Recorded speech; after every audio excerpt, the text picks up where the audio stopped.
Hello, everyone. Thank you all for joining. Um, we're going to start the live in 5 minutes. So, get ready, get your second, third cup of coffee. For you coffee drinkers, I got my coffee. I got my coffee here. And I have a special guest. I have a special guest I'm going to introduce you to. Um, a great companion to coffee. So, I'm going to introduce you to that special guest. But yeah, get comfortable. Um, Everything's going to go very well. This is the second episode of Coffee and Cyber. Wow, it's amazing. So um, let's get ready. Let's get ready. So I will be right back. Enjoy the music and get your coffee settled in. Get ready because we're going to start very shortly. Thank you.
Welcome, welcome, welcome on the second episode of Coffee and Cyber. Again, my name is Tristan, and I thank you so much for joining. I know this is a Friday. You're trying to hurry up and get out of there from work, whether you're working from home or in the office. So the fact that you're joining means a whole lot to me. So thank you, thank you, thank you. So yeah, the whole purpose of coffee and cyber is to um, make cybersecurity more of a conversational level, as if you're having a cup of coffee with a friend. And I hope you view me as a friend, your go-to IT person, for any advice, when it, especially when it comes to cybersecurity, but really all things technology. But before we get in, let's break the ice. Um, Here's a few updates. Not only are we streaming live on Facebook, but we also streaming live on YouTube.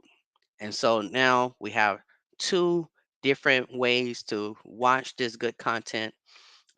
Please, if you're watching this, tell a friend, tell everyone about it. It's not going to be all that geeky stuff, um, with a whole bunch of jargon, and you're overwhelmed. Is boring you, and you're about to fall asleep. No, um, we are going to have some wonderful conversations when it comes to cybersecurity in ways that you probably never really thought of.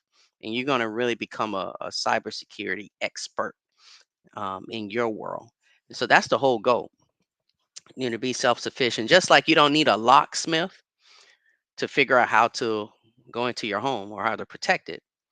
Um, the goal is to, when it comes to your home or your business, that you'll be able to protect it, because you have sound cybersecurity guidance.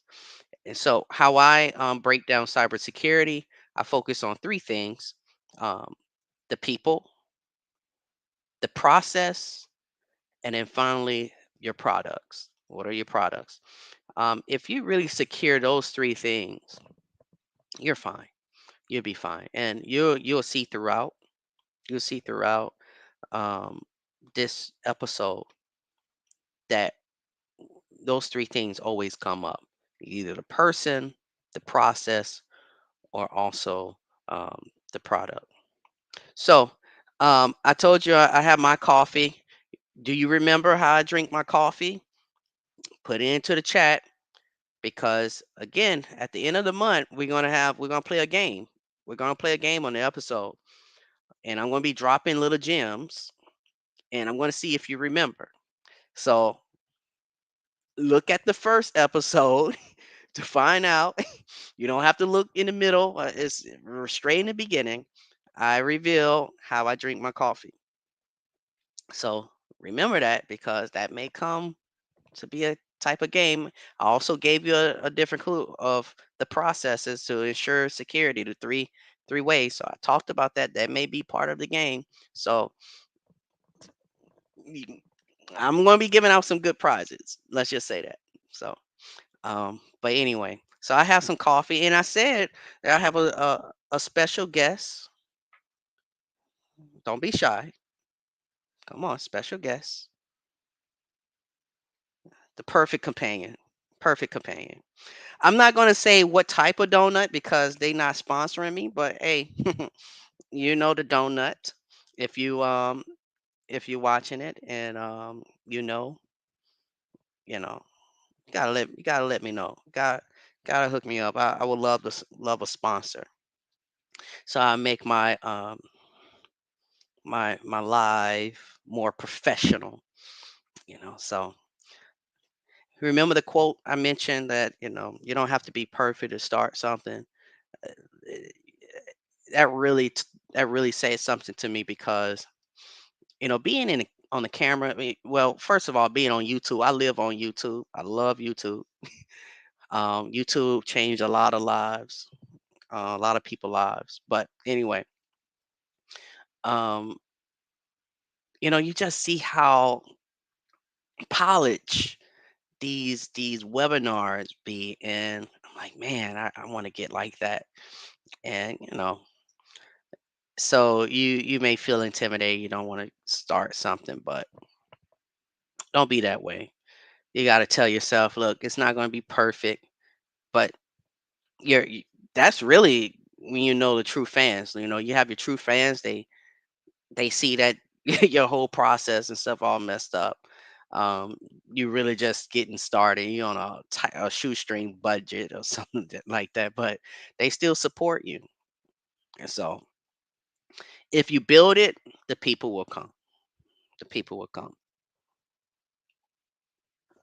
So that's my model. But anyway, what's your what's in your cup? What's in your cup? Let me know. Let me know what's in your cup. What are you drinking? What are you drinking? I know some people probably um have their go-tos. I keep it basic. I don't really drink coffee like that. But when I do, and today I needed it, but when I do, I keep it very basic. I keep it very basic. But tell me this, how do you usually eat eat something with your coffee?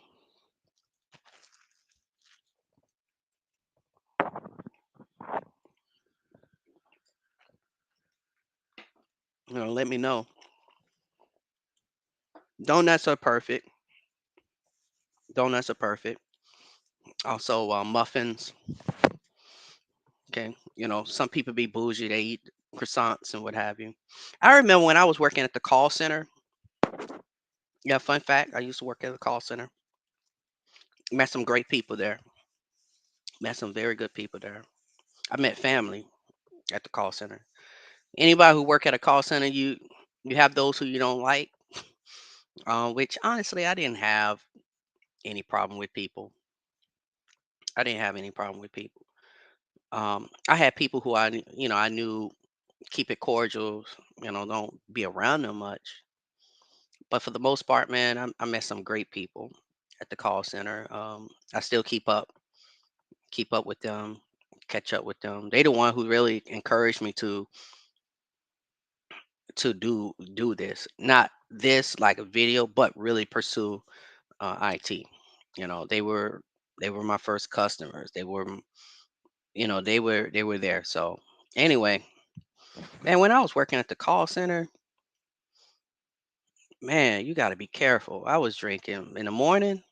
I was drinking candy and soda and all this other stuff, killing my liver, killing my kidneys, killing every piece of organ inside. And I gained a lot of weight. I gained a lot of weight working at the call center.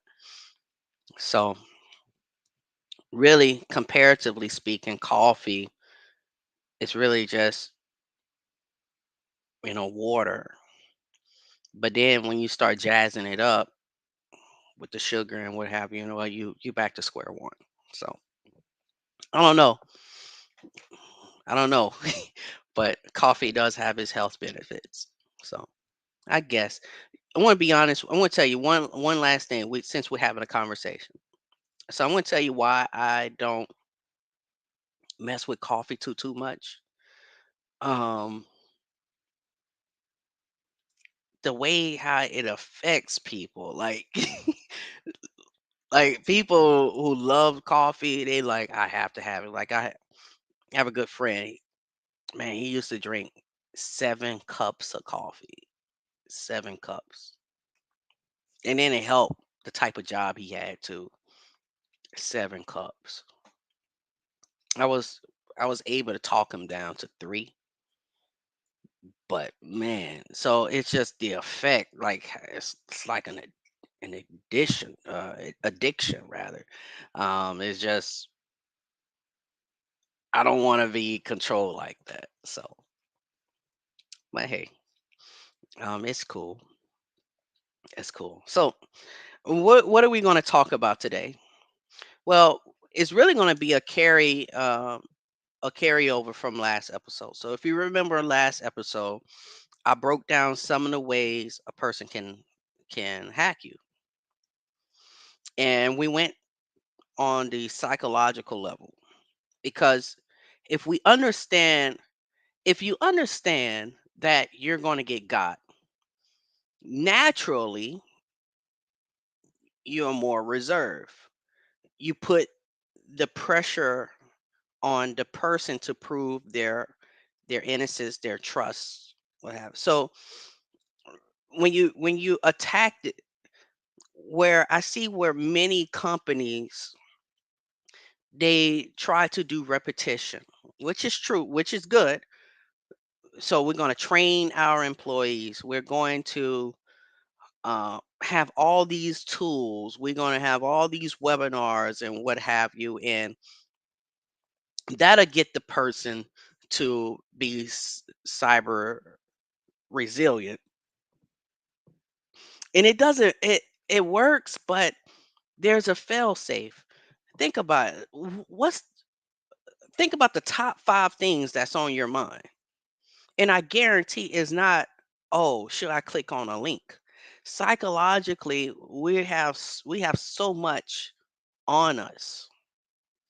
We have so much on us that worrying about clicking on a link is the last thing that's on your mind. So so psychologically, the way that we are, and I say we, I'm talking about the industry, the way that we are teaching or focusing in on cybersecurity, it will have a person to start there, but it won't keep you there. It won't keep you there. It won't, maybe for that first week, month, you're not clicking on a link. But that very next month, especially considering now we have holiday season coming, you have travel, you have all these things that are coming up. Clicking on a link is the last thing that's on your mind, if it's even in your mind. So that's why I go from a different approach when I'm teaching cybersecurity. I go from a psychological approach. Case in point, w- we're all very good people, right? So let's just say, for instance, I came up to you. We had a assuming that we had a good relationship, what have you, and I said, hey, I'm falling on hard times. Is it okay? You can like spot me, give me some money, let me borrow some money, what have you. I'll pay you back without a shadow of doubt, without thinking. I'm gonna give a person the money. How about someone like a random stranger, and considering that everything looks good, everything's safe, the area, what have you, someone say, "Hey, man, I'm embarrassed to come up to you, but I need some, can you give me some money, what have you?" Without a shadow, pull the money out, give them some money, right? Why is that? Because we're naturally good people. I don't care. Even the coldest person have something inside of them that like they'll do something nice for someone. Maybe not for everyone, but someone. We're all genuinely nice people. We're kind. Um, but what if you all of a sudden was scammed? You realize that you were scammed. Come to find out the person you gave the money to, they say they've fallen on hard times. Then all of a sudden you see them at the mall, or you see them at a fancy restaurant, like living life, living life.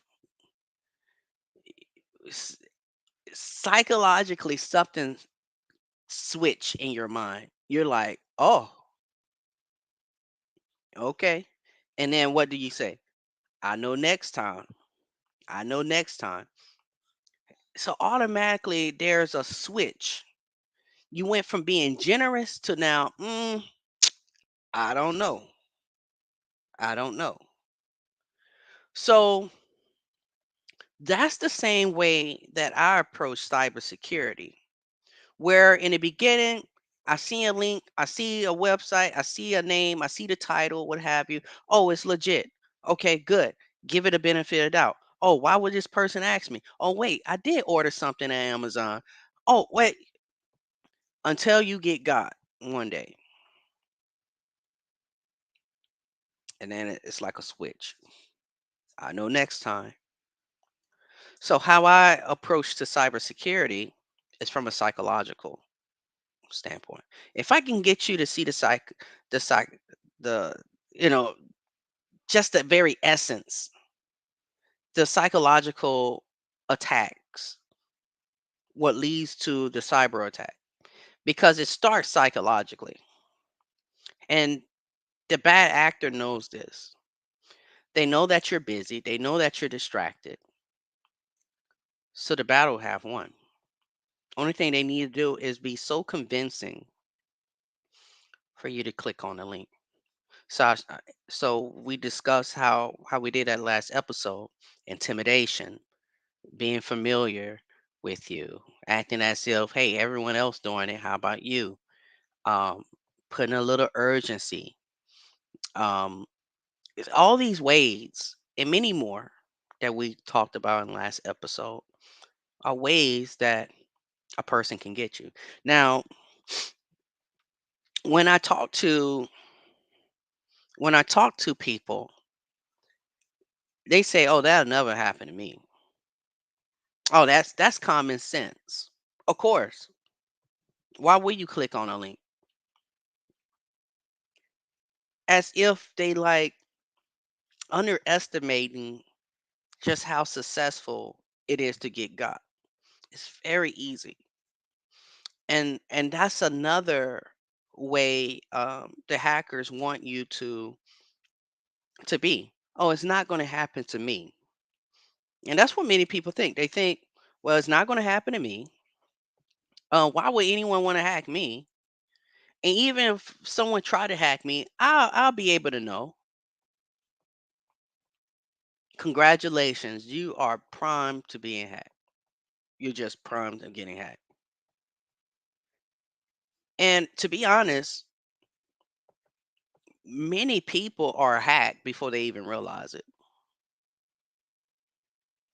We're going to talk about that. We're going to talk about that next week, episode 3. There are people who are hacked and don't even know it. They don't even know it. And I promise you, this episode, you're going to see an actual hacking demonstration. I want you to see this. Now, this is fair use.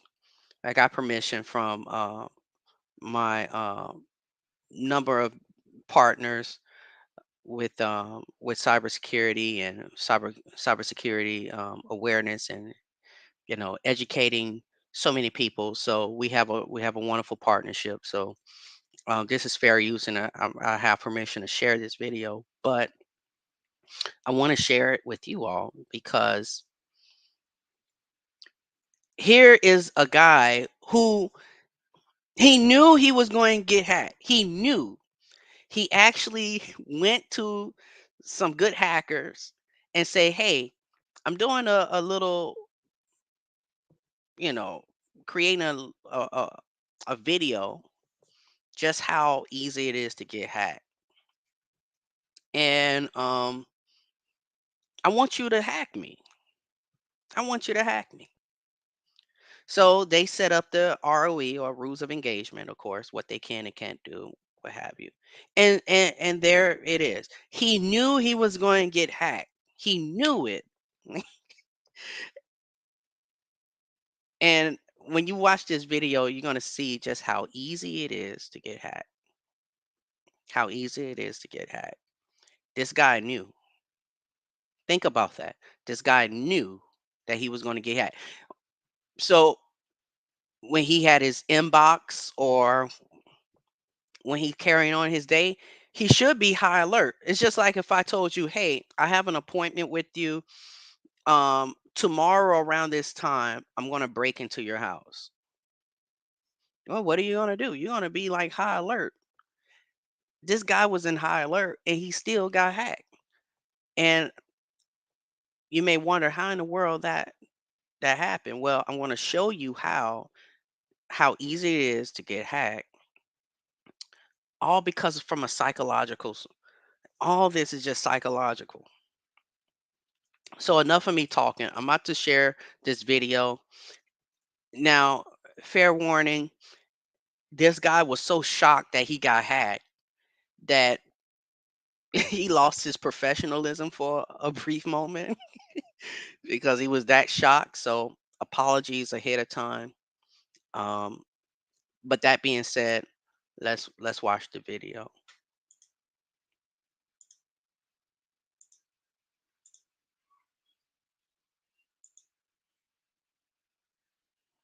We're gonna okay. All right, let's go with it.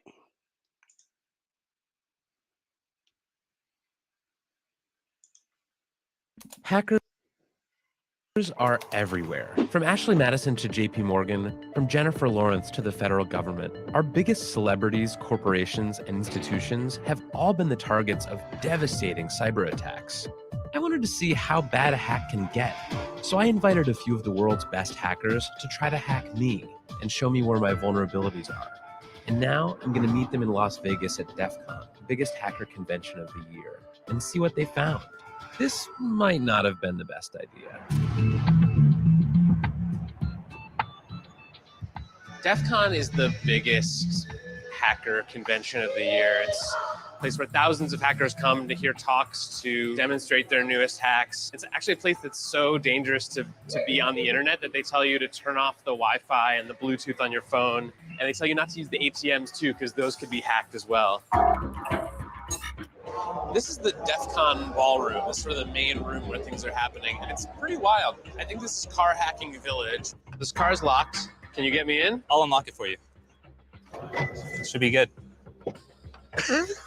Hacking is no longer like this fringe activity, and if you are at DEF CON, there's a good chance that you're here because you want to learn what could happen to you or your company. Anyone here first time in the SCCTF? Holy crap. I invited Chris to hack me with his team, but they're going to hack me using social engineering, which is essentially hacking without any code. They just use a phone and an internet connection. We help people with human security issues by testing vulnerabilities for like a network test, but it's for the people network. We test those vulnerabilities, see where the holes are, and then help people learn so they can patch them. Can we try some of this? Can we try some? Yeah. See if it works? Yeah, we probably could have our star Visher here make some phone calls as Let's do it. Sure. Do you want to do a sample phishing call? What's phishing? Phishing is voice solicitation. And basically what you do is you use the phone to extract information or data points that can be used in a later attack. Let's do it. Okay. Who are you going to call? Maybe I'll call your cell phone provider Okay. and see if I can get them to give me your email address. I bet they're good. I bet they have my back. But yeah, go for it. I'm going to spoof from your number, so it's going to look like it's calling from you. Okay. Hi, I'm so sorry. Can you hear me okay? My baby, I'm sorry. my husband's like, we're about to apply for a loan and we just had a baby and he's like, get this done by today. So I'm so sorry. I can't call you back. I'm trying to log into our account for uses information and I can't remember what email address we used to log the account. The baby's crying and can you help me? Awesome. In just 30 seconds, Gmail.com. Jessica gets my personal email address. Now, if I needed to add our older daughter on our account so she could call in and make changes, how would I need to go about doing that? You would have to send me a secure PIN through a text message? Yeah, well, the thing is, I don't think I'll be able to receive a text message if I'm on the phone. Shh. Oh, I'm not on there either? So I thought when we got married, he added me to the account. Okay, my Jessica uses my girlfriend's name and a fake social security number 5127. to set up her own personal access to my account. Wait, I'm sorry. So there's no password on my account right now? Can I set that up? She even gets the support person to change my password. Thank you so much for your help today. So she just basically blocked me out of my own account. I'll get her fed after this. All right. Thank you. Holy shit.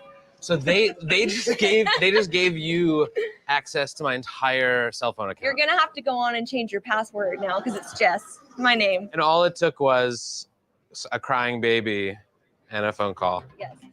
I really thought that my cell phone company would protect me. I mean, like, this is the most basic stuff. And and they're not doing it. And if they're not doing it, you know all these other businesses aren't doing it either.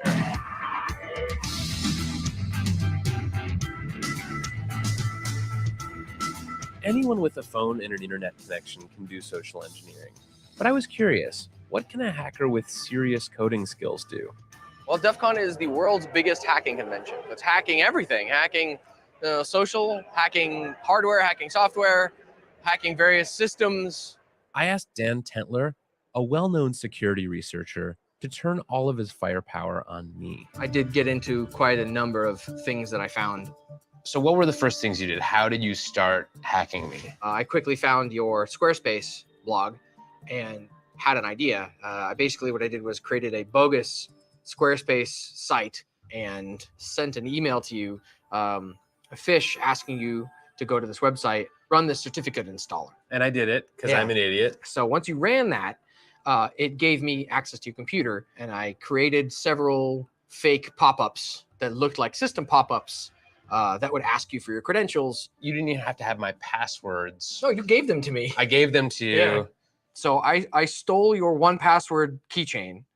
And 1Password is where I store all my other passwords. So effectively by and your social security number and your Amex stuff and all your stock trading and bank information. I can send email to everyone in this room as you. I am you right now if I wanted to be. If my evilness is working correctly, it should actually be taking pictures of your desktop and pictures through your webcam every 2 minutes. And I have been watching you for about 2 days now. In coffee shops, at your mom's house, on a plane. Here's you editing stuff. There's you like. Oh my God. So this is literally every 2 minutes through my webcam. Yeah, through this guy. How badly could you have messed up my life? I could have made you homeless. I could have made you homeless and penniless. How? Like, how would you make me homeless? Like I have control of your digital life in its entirety.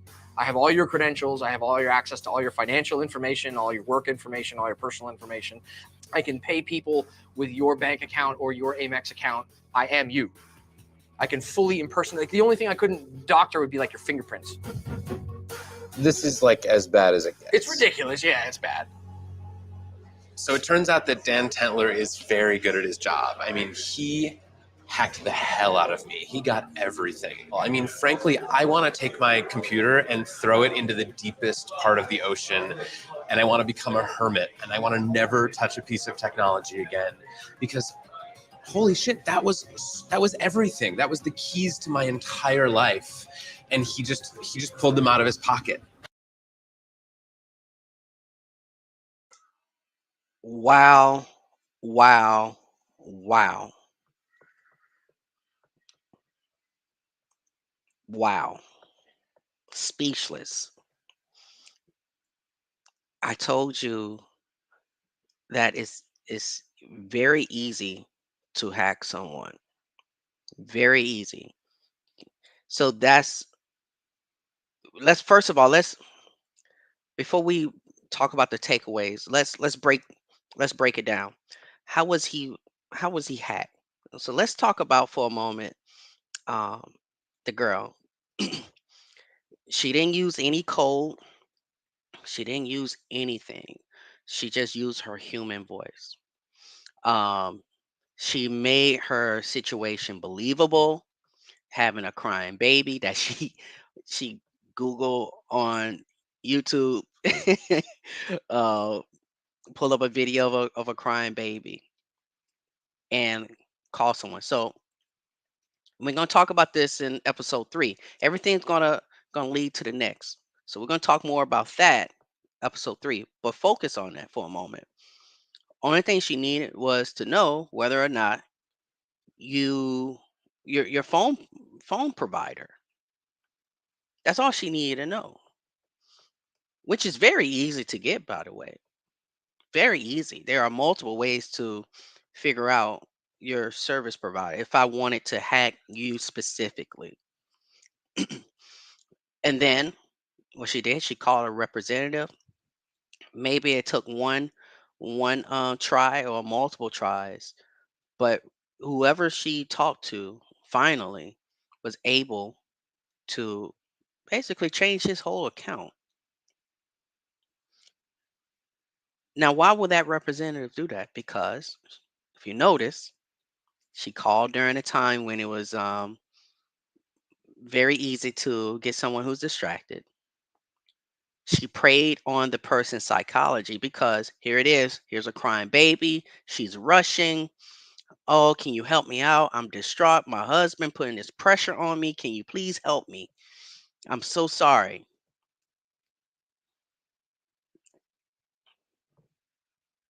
The representative did it.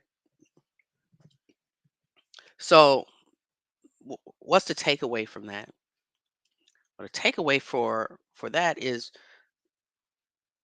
things are very easy to get. So always have the mindset I can always get hacked. Instead of you saying, "Oh, I can't get hacked," always think I can get hacked at any time. I can get hacked at any time. Not to be paranoid, but to just change your mindset. It's just like when we're driving. Most of us would drive safely because of what? Subconsciously, we're thinking I can get in an accident at any time. I'm living in this town. People don't know how to drive. I gotta drive for someone else. So I gotta be on my P's and Q's. That's your mindset. How many times did you get in an accident though? For many, none. Maybe one, two. We have a fender bender or whatever like that. Nothing too serious. Because we go into the situation prepared. That's how we need to start being with our technology, especially as we getting closer and closer to a 100% cyber world. We're already there. We're already there. So we need to start thinking I can get hacked at any time. Second, don't put your trust on other people or other companies, even though the cell phone provider, who I know it was, but I'm not going to reveal who. Um, but they did their due diligence. They had proper procedure. They had proper procedure to verify if they talking to the person they want to send a passcode. They had those procedures, but what happened? The representative didn't adhere to it. And what is more, there is a vulnerability in even the process because the cell phone provider only thought of one thing. But what if we come into situations where the customers do not have their phone? If I'm calling and telling you my phone is damaged and you're going to send a one-time password, well, I don't have my phone. I have no way of getting. So that cell phone provider should create other scenarios and other ways of verifying based on what you know and what you have. What you know and what you have. Like for an example, this is free. This is free tips for cell phone providers. Um, if the what that representative should have did and say, okay, I'm so sorry. Um, I can't send you this pin. I tell you what, I want to verify this way. On the back of your phone, give me the last four digits of your IMEI number. That shows, okay, no one has this phone but you. Yeah, it's broke, it's damaged, but you can get the IMEI. You can get it. Or verify something else, well, I see that man, you just purchased this phone um 3 months ago. How much was it? So that's information only they would know. Or hey, can you tell me the make and model of your phone? Just little things, to you just can't rely on one thing. That's the third point. You just can't rely on one process because even those processes can be exploited. And so she did three of those things. So those the takeaways. So that's what you have to do. You gotta always assume that you can get hacked. You can always assume. Don't rely on other people for your security. and then make sure you have different processes for certain circumstances or scenarios in your life.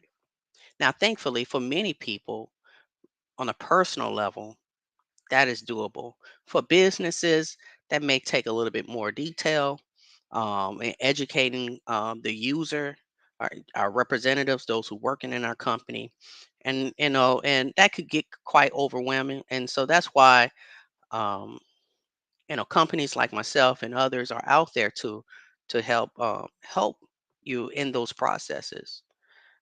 Like even with me, with Xander, when I'm doing consulting, I do free analysis, free assessments, and free breakdowns on your security, your processes, your people, those things, and how you can mitigate and um, change your cybersecurity footprint.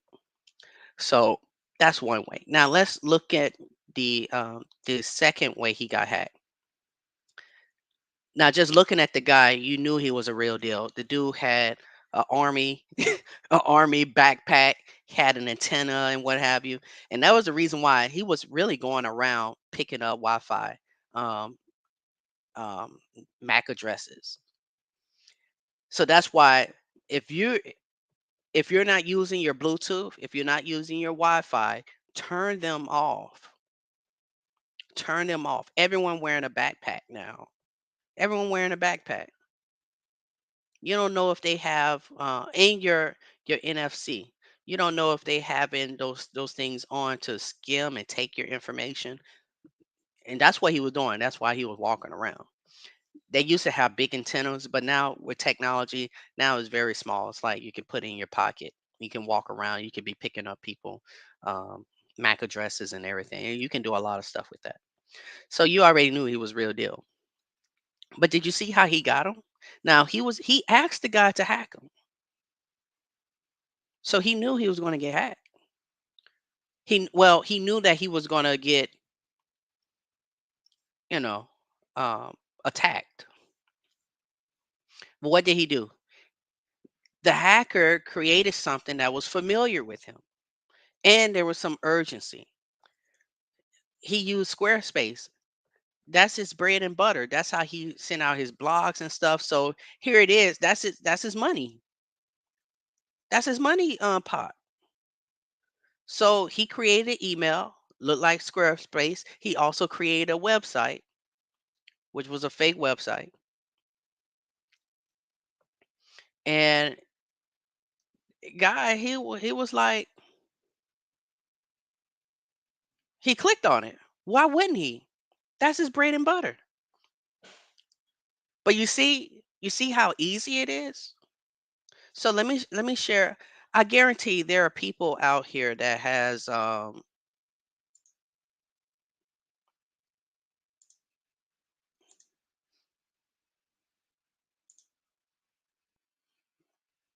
me see something.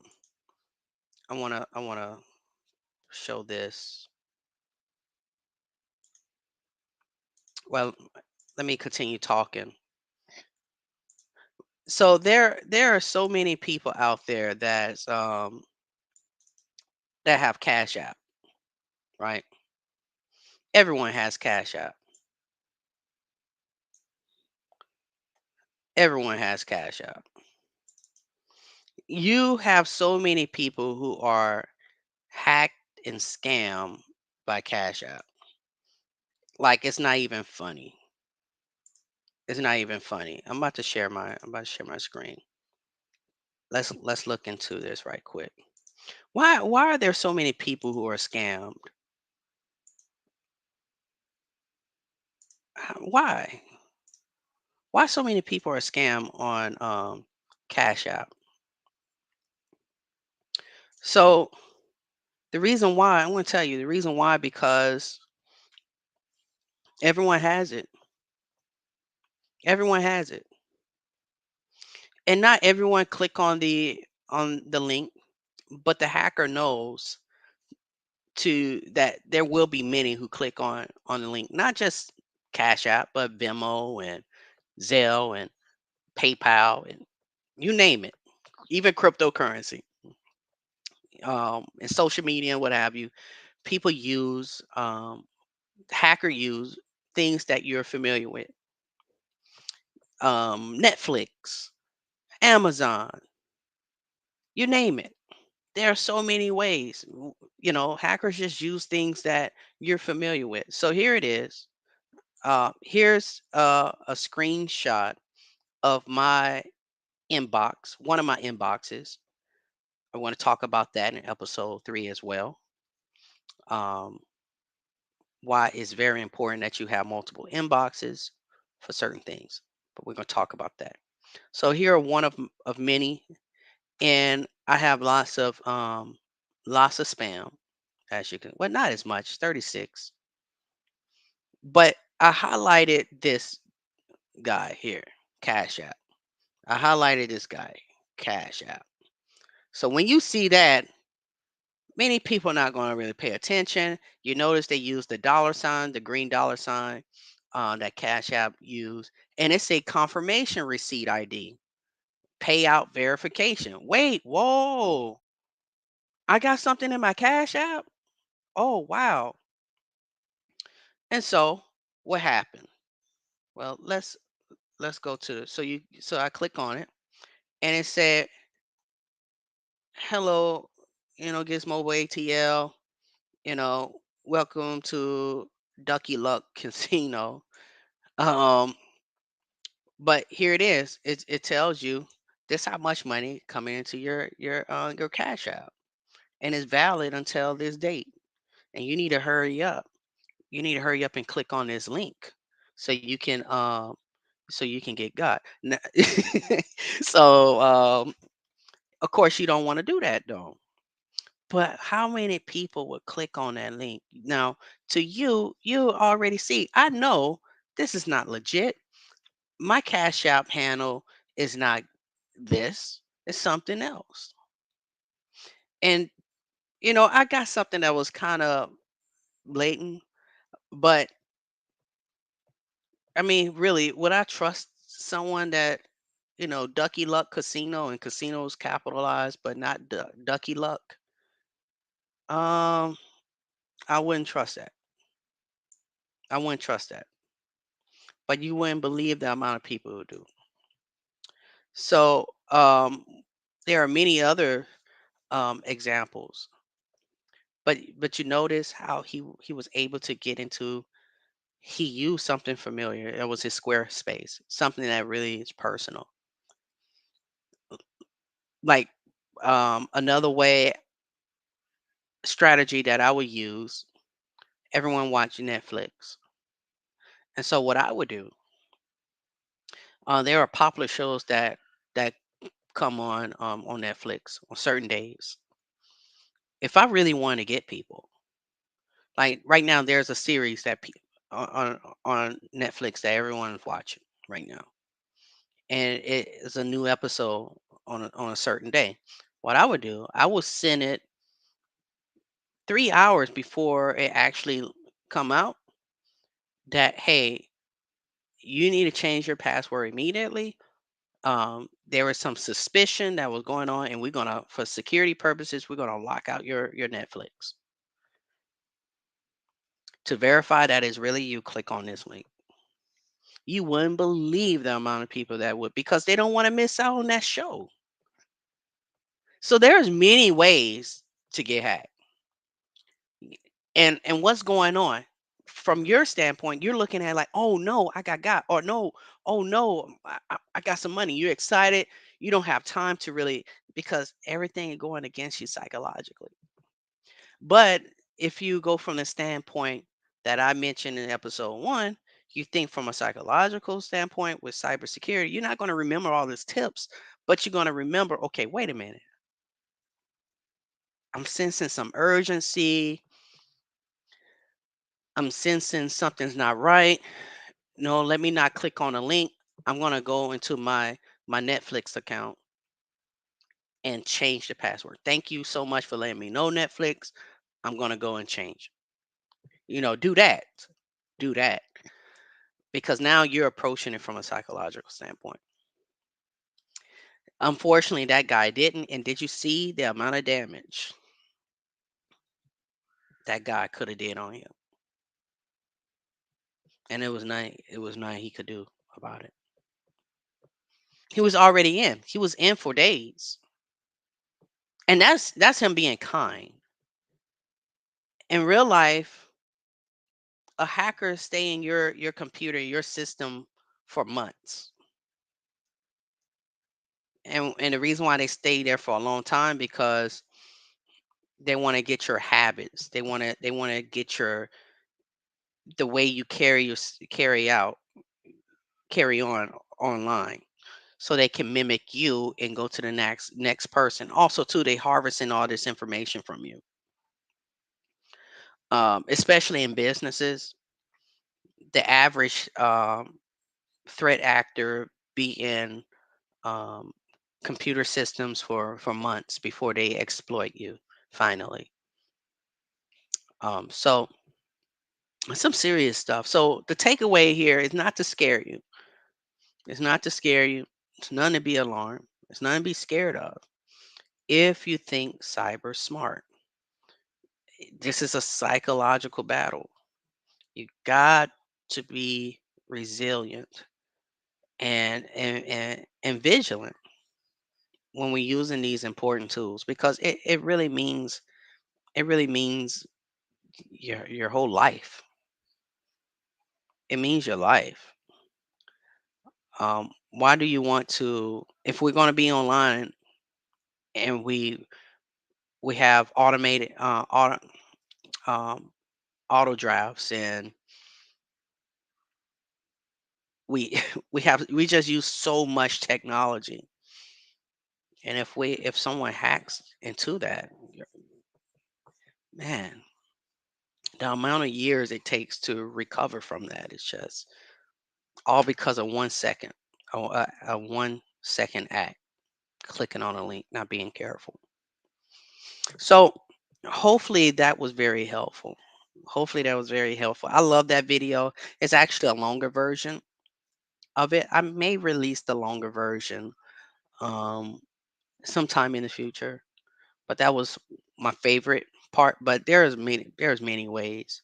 But I'm showing you this not to scare you or not to hopefully use this information to try to even attempt because that's illegal. That's illegal. Even for things that I do, I gotta make sure that um, there are rules of engagement. Just like how he approached the hacker, they set the there was a lot that went into that. I'll just say that. So you really want to be careful. You don't want to serve time in prison. So, but yeah, that was really to educate you, to show you how easy it is to get hacked, and looking at the psychology of it, the psychological methods and um, and hacking. And once you know that, now you're not so trusted anymore. Now you're still trusting, but you're verifying everything. So hopefully that was very helpful. So um, coffee break. Give me a little sip before we end this thing. Um, so here's a takeaway.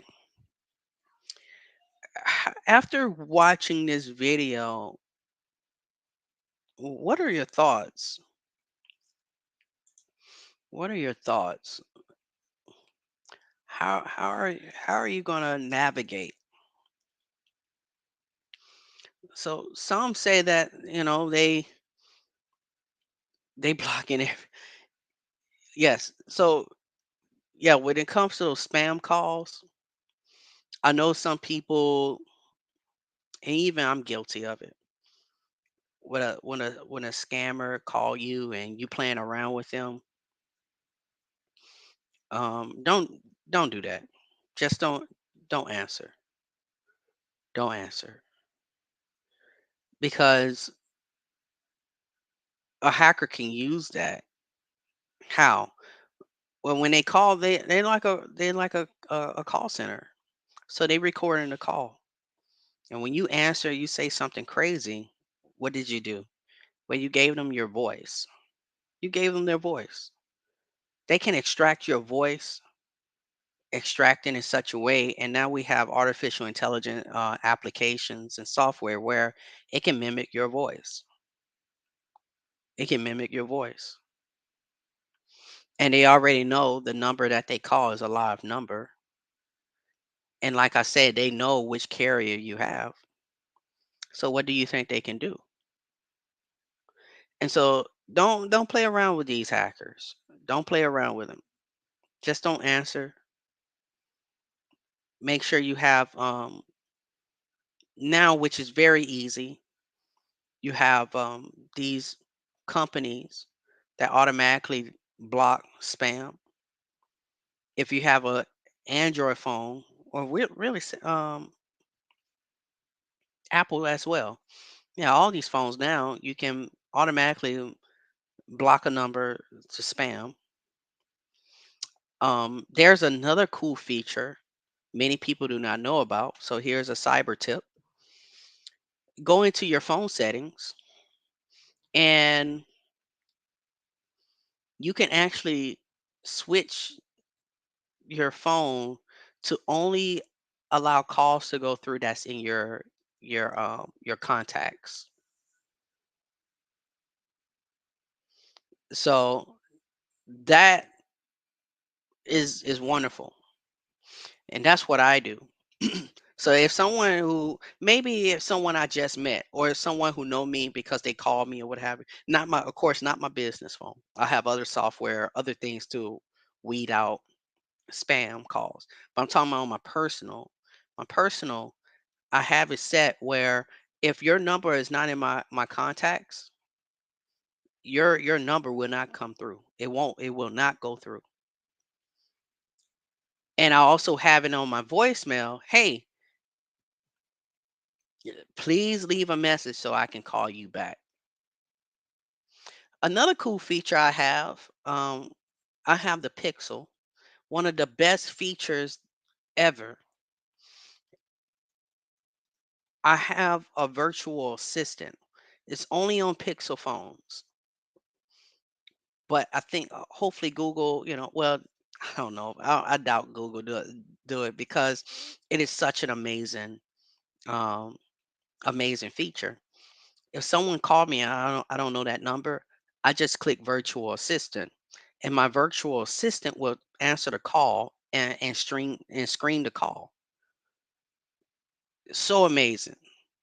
Most hackers or spam calls, they just fall off because it's all automated anyway. But if it's a legit person, they hear that voicemail, they have to let me know, well, let the assistant know who they are. And then as the assistant talk, like I'm seeing a transcript of the conversation. If I know who it is, okay, I can answer the call. Or my assistant would tell me. And that's on the the Pixel phones, all the Pixel phones. I know Pixel, I think all the Pixels. So again, Google is not sponsoring me. I'm just telling you what I have. I am team Android anyway. So, but all that, I'm not trying to cause divisions. This is a wonderful conversation. I'm not choosing violence, especially on this weekend. I'm just saying I have an Android phone named the Pixel, and it does that. I'm not saying anything to your Apple folks. I love you too, kind of. So, um, but yeah, so those some cool tips. So if you're getting like text messages, unwanted phone calls, your phone carrier is doing a great job. But remember what I said: don't just rely on your phone carrier. You be proactive in your security too. There are wonderful tools and features in your phone that can really block all those calls, um, and you'll be safe. Not just when it comes to phone calls, but also your email. So, with that being said, it is approaching the end of that time. So, next episode, we're gonna go even deeper. We're gonna talk about why it's best not to overshare. Why is best not to overshare? Of course, we all have social media, and social media we want to share with our friends and family. but we want to do it the right way and we want to do it the safe way. We can still enjoy all these tools, but we don't want to rely on these companies to ensure that our data is protected, or our identity, our information. So I'm going to show you how hackers get the information to begin with, and that's really step one on hacking of any type. You want to get data gathering, or information gathering. Reconnaissance is what they call it, but I'm not using jargon. So I'm going to talk about that. I'm going to get deep into it. I'm going to show some examples. I'm actually going to show you um, a real life example of how you can gather information. And of course, it's public. Everything is public. People putting it out there. And also, too, if you would like for me to if you want to join this live, please let me know. Um, I can even do a real life hacking demonstration on you. Of course, we'll talk about the rules and engagement and stuff like that. I won't put you out like that. But um, that'll make a very good episode. But yeah, so that's what we're going to talk about next week.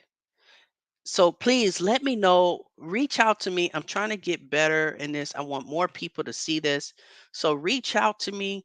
Let me know. Hey, maybe I need to do this more so at an earlier time, or maybe in the evening. I don't know. But please give me your feedback. I want to get better. I want this to be very educational, very beneficial. But with that being said, I'm not going to hold your time any longer. Thank you, thank you, thank you so much for joining the second episode of Coffee and Cyber. I really enjoyed it. I gotta go. You take care. Goodbye.